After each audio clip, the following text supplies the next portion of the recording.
So ఇప్పుడు తెలంగాణ క్యాబినెట్‌ని విస్తరించబోతున్నారు. మరి మహేష్ కుమార్ గౌడ్ హోంమంత్రి అవుతారు అనే ఊహాగానాలైతే వినిపిస్తున్నాయి. క్యాబినెట్‌లో చాలామంది ఉద్వాసన పలుకుతారు. కొత్త వాళ్ళైతే చేరే అవకాశం ఉంది అనేది కూడా మనం చూస్తూ ఉన్నాం. కొన్ని రోజుల నుంచి వార్తలొస్తున్నాయి. మరి ఎవరెవరికి ఈ అవకాశం దక్కబోతుంది? మరి హోమ్ మినిస్టర్‌గా నిజంగానే మహేష్ కుమార్ గౌడ్ ఉండబోతున్నారా సార్? అంటే తెలుగులో సాగుతుంది. అరు లేదు, తూలు లేదు, కొడుకు పేరు సోమలింగం అని మనమైతే మాట్లాడుకుందాం. దాన్నేం లేదు కానీ కొడుకు పుడతాడా పుట్టడా అనే దానికి తర్వాత. కానీ ఇక్కడ ఏంటంటే మహేష్ కుమార్ కోసమే ఈ హోంమంత్రి పదవి దాచిపెట్టుకుందా అనే మాట కూడా వస్తుంది. ఒక మాట ఉన్నది. స్క్రోలింగ్ లో ఎట్లా ఉందంటే ఇప్పుడు మహేష్ కుమార్ మన హోంమంత్రి పదవి ఇప్పటికీ హోంశాఖ ముఖ్యమంత్రి దగ్గరనే ఉన్నది కదా. ఇంకా ఎవరికి ఇవ్వలేదు. విద్యాశాఖ కూడా ఆయన దగ్గర ఉంది. 2 శాఖలు ఎవరికి ఇవ్వలేదు, ఆయన దగ్గర ఉన్నాయి. మిగతా చిన్న చితక శాఖలు అన్ని ఇద్దరు మన అజరుద్దీన్ కూడా మైనార్టీ వెల్ఫేర్ శాఖ చెప్పారు, అయిపోయింది. ఇక ఉన్నాయి 2 పదవులు కదా, 2 ఉన్నాయి. కానీ ఇప్పటికీ బీసీల కోట తక్కువ ఉంది. బీసీలను మంత్రులుగా చేయడంలో ముగ్గురే ఉన్నారు బీసీలను ఒకటి వస్తున్నది. గెలిచిన వాళ్ళే 6 కదా, మరి ముగ్గురికి ఇచ్చినాక 50% ఇచ్చినట్లే కదా అని కాంగ్రెస్ పార్టీ వాదిస్తున్నది. ఇక మరి ఓన్లీ విధాన సభనే ఉందా, విధాన మండలి లేదా, విధాన మండలి నుంచి ఎందుకు తీసుకోవద్దు అనే వాదన వస్తుంది. అందుకనే మహేష్ కుమార్ గౌడ్ గారు విధాన మండలి సభ్యుడు. మన మండలి సభ్యుడు, ఆయన విధాన సభలు లేడు. కనుక విధానసభ మండలి నుంచే కాదు, మిమ్మల్ని నన్ను కూడా తీసుకోవచ్చు మంత్రి పదవులు. ఎందుకంటే దాని కూడా తీసుకోవచ్చు. కానీ 6 నెలల లోపు మళ్ళీ ఎన్నిక కావాలి. అందుకని ఏం చేస్తారు అనుకుంటున్నానంటే రేపు పొద్దున ఇప్పుడు అజరుద్దీన్ మండలిలో కానీ అసెంబ్లీ కానీ లేడు, ఎక్కడ లేడు. అజరుద్దీన్ మంత్రి పదవి తీసుకున్నారు. మరి ఆయనను ఎక్కడ అడ్జస్ట్ చేస్తారు, ఈ 6 నెలల లోపు ఎక్కడి నుంచి గెలిపిస్తారో తెలియదు. కానీ ఇప్పుడు ఈయనకిస్తే, మహేష్ కుమార్ గౌడ్ గారికి ఇస్తే మాత్రం నష్టమేం లేదు. ఆయన ఎట్లా విధాన మండలి సభ్యులు ఉన్నారు. కానీ నేనేమంటున్నానంటే ఇప్పుడు వెంటనే ఈ పంచాయతీ ఎన్నికలు అయ్యేదాకా ఏం చేయాలనుకుంటున్నాను. 17 తర్వాత ఏం మార్పు వచ్చినా 17 తర్వాతనే. 17 తర్వాత మార్పుల్లో కొందరు మంత్రి పదవులు పోతాయనేది మాత్రం నిజం. ఎందుకంటే చాలా వివాదాస్పదంగా ఉండడం, ఒక్కోసారి ప్రభుత్వానికి వ్యతిరేకంగా మాట్లాడడం చూస్తున్నాం కదా. ఒకటేమో అవినీతి కుంభకోణాలు వెలుగులోకి వస్తున్నాయి. రెండోది ఏంటంటే వివాదాస్పదంగా నోటి దురుస్తూ మాట్లాడడం రెండో వస్తున్నాయి. ఇటువంటి వాళ్ళని తీసేస్తారా అనే సమస్య. నా ఉద్దేశం అంటే తీసేసి పురుగుతో తలగొక్కుంటారా. ఉదాహరణకు మనం చూడండి, కొండా సురేఖ ఇంటి మీదకి మనకు పోలీసులు పోయిందంటే బీసీ సంఘాలు బగ్గుమన్నాయి కదా. మనం చూసాం, ఆమె సెక్రటరీ పర్సనల్ అసిస్టెంట్ ఏదో తప్పు చేశారని చెప్పి ఇంటి మీదకి పోయినాయి. పోతే మంత్రి మీదకే పోయినాక ఇంకేముందని గొడవ పోయింది. అందుకని ఆ మొన్నటి ఎన్నికల జూబ్లీహిల్స్ ఎన్నికల ముందు కనుక ఆమె ఎప్పుడో మనం ఏమంటాం కొండా సురేఖ పదవి పోతే ఎప్పటి నుంచి అంటున్నారు. పోకుండా ఉండడానికి ఆ ఎలక్షన్ ఇప్పుడు ఈ ఎలక్షన్ కూడా అంటున్నారు. నేనైతే ఏమనుకుంటున్నానంటే ఇప్పుడు కొత్తగా కొరివితో తలగొక్కోరు, కానీ ఇస్తే హోంమంత్రి పదవి కొనికించి ఇంకొకటి అట్లే ఆపుతారు.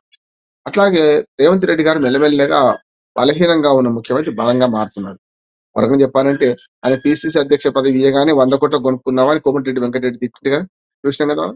కానీ ఇప్పుడు అచ్చంగా ముఖ్యమంత్రి అంటే ఇట్లా ఉండాలి, ముఖ్యమంత్రి అంటే ఇంత స్ట్రాంగ్ గా ఉంటారని కోమటిరెడ్డి వెంకటరెడ్డి నోరారా పొగుడుతున్నాడు. ఆనాడు అన్ని పోయినాయి. ఇప్పుడు రాజకీయ పార్టీలకు ఆ నాయకులకు ఒక ఏమంటారు దాన్ని, ఒక విధానం మీద ఉండరు కదా.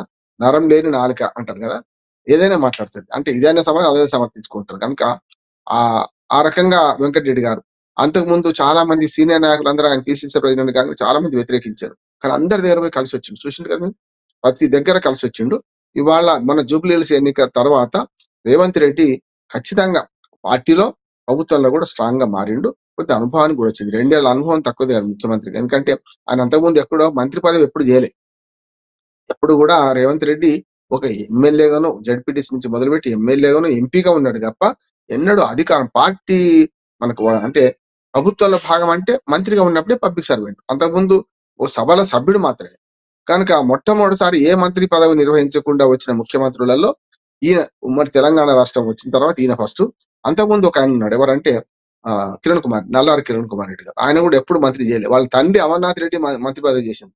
కానీ నల్లారి కిరణ్ కుమార్ రెడ్డి గారు కూడా అసెంబ్లీ సభ్యుడిగా ఉన్నాడు, ఆ తర్వాత మన అసెంబ్లీ స్పీకర్ గా ఉన్నాడు తప్ప ఎన్నడూ ఆయన మంత్రి పదవి చేయలేదు. అప్పుడు కూడా ఆయన కూడా మరి మంచి పేరు తెచ్చుకున్నాడు. కిరణ్ కుమార్ రెడ్డి ఆ సంవత్సరం చేసినా కూడా హైదరాబాద్ ను గడగడలాడించి ఎంఐఎంను ఎక్కడ పెట్టారో అక్కడ పెట్టిండు.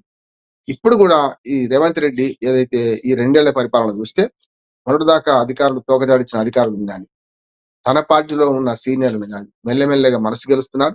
ఎవరి దగ్గర పోవాలి, ఎక్కడ లొంగి ఉండాలి, ఎక్కడ తలెత్తుకొని తిరగాలి అనే దాన్ని నేర్చుకున్నాడు. కనుక ఇప్పుడు ఒకవేళ మహేష్ కుమార్ గారికి ఇటుపక్క ముఖ్యమంత్రికి ఇద్దరు కూడా కెమిస్ట్రీ కూడా బాగానే కలిసింది, దాని ఏం లేదు. ఇంకొకరికి మీసి పదవి ఇస్తున్నాం కదా అనే దాంతో కూడా ఒప్పించుకోవచ్చు. మిగతాది నింపకపోవచ్చు. ఒక పదవి నింపుతారు. ఇక కోమటిరెడ్డి వెంకటరెడ్డి బ్రదర్స్ ఉన్నారు కదా, వాళ్ళిద్దరి మధ్యన ఒకటే పోటీ పెట్టింది. మనకు తెలుస్తుంది బయట ఏంటంటే, మీ అన్నదమ్ములు ఒకరు ఉండండి, ఒకరు ఇన్ ఒకరు అవుట్, మీ ఇష్టం తెలుసుకోండి మీరే. వెంకటరెడ్డి రాజగోపాల్ రెడ్డి గారి పదవి ఇవ్వాలంటే వెంకటరెడ్డి గారు రాజీనామా చేయాలి, వెంకటరెడ్డికి పదవి ఇవ్వాలంటే రాజగోపాల్ రెడ్డి అడగకుండా ఊరుకోవాలండి. అందుకని ఇవన్నీ జరుగుతున్నాయి. ఇప్పటికే కొన్ని రెడ్డి వర్గానికి అన్యాయం జరిగింది అనుకుంటే సుదర్శన్ రెడ్డి గారిని మొన్న సలహాదారు నియమించారు. అవకాశం లేకపోతే అంత పదవి వడ్డించేవాడు మనవాడైతే ఎక్కడ కూర్చున్నా వస్తుంది కదా, చివరి పంక్తిలో కూర్చున్నా వస్తుంది మనకు గనుక.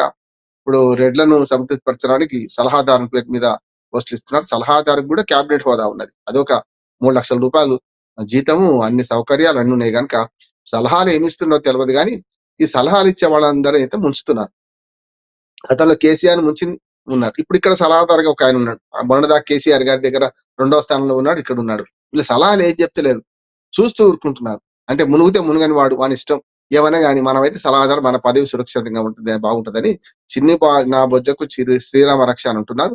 మీరన్న మంత్రివర్గ విస్తరణ ఉంటుంది, విస్తరణ అనొద్దు. ఇంకోటి మొన్న కదా అజరుద్దీన్కి ఎట్లా ఇచ్చారో ఆల్ ఆఫ్ సడన్ ప్రకటిస్తారు. కానీ పంచాయతీ ఎన్నికల లోపు అయితే ఏ మార్పు ఉండదని నేను అనుకుంటున్నానమ్మా. ముఖ్యమంత్రి మార్పు కూడా ఉండదని నేను అనుకుంటున్నాను. ఎందుకంటే రేవంత్ రెడ్డి బలంగా మారిండు. రేపు ఈ పంచాయతీ ఎన్నికల్లో కనుక కొంత మంచి ఫలితాలు సాధిస్తే మరి వెంటనే ఈ ఊపు మీద రేపు ఎండాకాలం లోపటి జనవరి ఫిబ్రవరిలో మున్సిపల్ ఎన్నికలు, మనకు ఎంపీటీసీ జెడ్పీటీసీ ఎన్నికలు జరుగుతాయని నేను అనుకుంటున్నాను. పంచాయతీ ఎన్నికలు ఎవరు గెలిచినా మాదే దూడ అనే ఉంటది. ఎందుకంటే పార్టీ గుర్తులు లేవు కదా, ఎవరు గెలిచినా మాదే దూడ అంటారు. అసలైన పరీక్ష రేపు ఎంపీటీసీ జెడ్పీటీసీ మున్సిపల్ చైర్పర్సన్లు, మున్సిపల్ కౌన్సిలర్లు, కార్పొరేటర్లు, మేయర్లు ఇవి ఉంటాయి. ఇవన్నీ పార్టీ గుర్తుల మీద జరుగుతాయి కనుక అప్పటిదాకా దీన్ని బట్టి ఎలక్షన్లు ఉంటాయా లేవో చూడొచ్చు. అప్పుడు మాత్రం ఈ మంత్రివర్గ విస్తరణ ఉంటుంది అనుకుంటున్నాను. హోంమంత్రి పదవి ఇచ్చినా ఇస్తారు, నష్టమేం లేదు అంటున్నాను.